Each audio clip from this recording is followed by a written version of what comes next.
Today, we will hear statements by the honourable members for the district of Mount Pearl Southlands, Grand Falls, Windsor Buckins, St. Barb, L'Anse Meadows, Terranova, and Bonavista. The honourable member for Mount Pearl Southlands. Thank you, Mr. Speaker.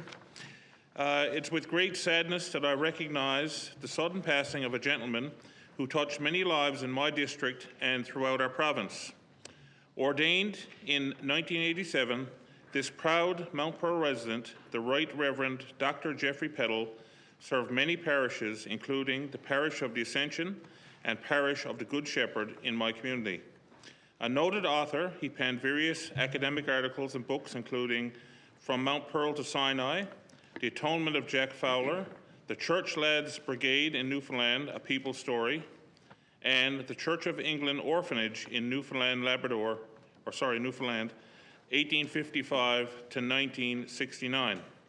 He became Bishop of Eastern Newfoundland Labrador in 2014 and had just recently retired prior to his sudden passing. Bishop Peddle would be described by many as a visionary who was well known throughout the province for speaking out on issues facing both the Anglican Church and the world at large, from same-sex marriage to the closing of churches to the treatment of prisoners. I ask all members to join me in offering our deepest condolences to Jeff's wife, Kathy, sons, Adam and Benjamin, and the rest of his family. May he rest in peace.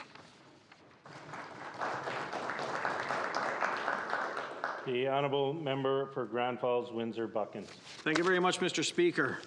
Mr. Speaker, Dave Murphy recently put his scissors and clippers in the drawer at his shop for the last time, retiring from his long career in the barbering business. Dave's Barber Shop on Main Street in Grand Falls, Windsor is a well-known business and landmark to many in the central area.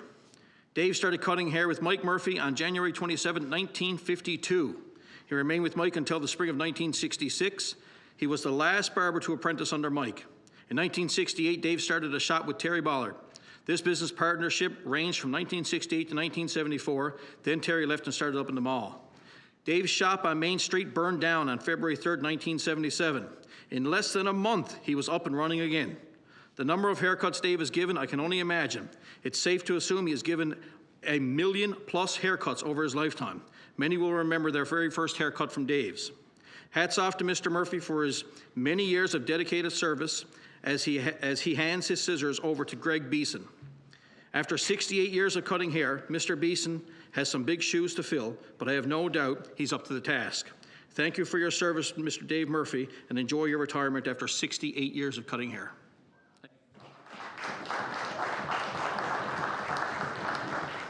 The honourable member for St.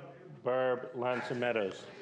Mr. Speaker, today I recognize a leader on the Great Northern Peninsula, Mildred Lavers of Port Saunders, who taught for more than 35 years locally and in Indigenous communities in Labrador, Quebec, and Nunavut.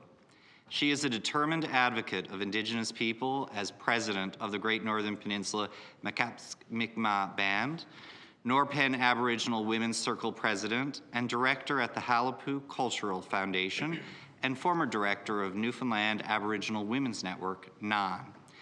Mildred has led many talks. Her Women's Circle shares culture through a drumming group and has advanced various research projects such as storytelling and a collection of oral Indigenous history. Throughout the pandemic, her band council worked hard to support vulnerable people. They recently received funds to provide vegetables to seniors in the community. Mildred, along with various members, were instrumental in advocating and collaborating with the public and government to submit a proposal that would see the establishment of the first Status of Women's Council on the Great Northern Peninsula. Mildred now serves as chair, and Norpen Status of Women's Council is celebrating its 1-year anniversary. Mr. Speaker, Mildred Lavers deserves recognition, especially for her dedication and commitment to the advancement of Indigenous people and women on the Great Northern Peninsula.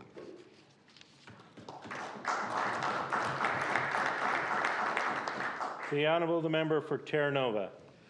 Mr. Speaker, I rise today to speak about a group of individuals both in my district and across the province. Volunteer firefighters are the backbone of many towns and LSTs and small communities. I'm blessed to know so many of these passionate, dedicated, driven individuals that serve at a minute's notice unselfishly. They act as soon as pagers go off, leaving the dinner table, getting out of bed without question, leaving their families behind in order to help someone else in need. Unfortunately, throughout the last year, we have lost some of the finest firefighters I know, great friends, and some family. On October 17th, 23 fallen members were honored with a virtual helmet laying ceremony. From the District of Terra Nova, I am glad to stand and honor these members, their families, and their fire department.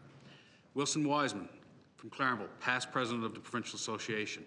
Dylan Simmons, Harold Chapman, and Hector Chalk, all from Charlottetown. Randall Meadis, Southwest Arm, and my own father, Frank Parrott from Wabash. An excerpt from the firefighter's prayer. I want to fill my calling and give the best of me. Describes every firefighter I know. I'd like for us all to stand and congratulate the firefighters and pay tribute to the fallen members.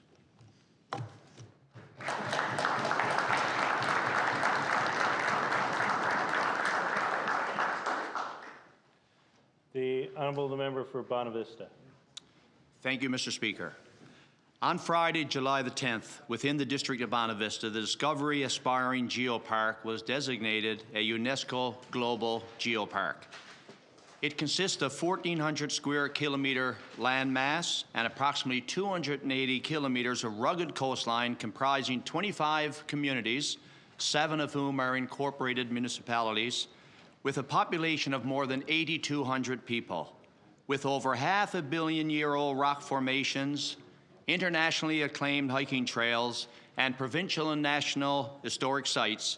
The promise of increased tourism is very real. I commend the many volunteers over their 13-year journey as they endeavored to bring natural resources geologist Sean O'Brien's idea of a UNESCO designation to fruition. The pioneer members of this effort include the Sir William F. Coker Heritage Foundation, Edith Sampson, Tourism Elliston, Colleen Duffett, College of the North Atlantic, Marilyn Coles-Haley, Trinity Historic Society, Jim Miller, Kings Cove Historic Society, Mary Batterton, and Town of Bonavista's John Norman. This initiative is a prime example of what can be achieved through leadership, vision, determination, and collaboration at the local level.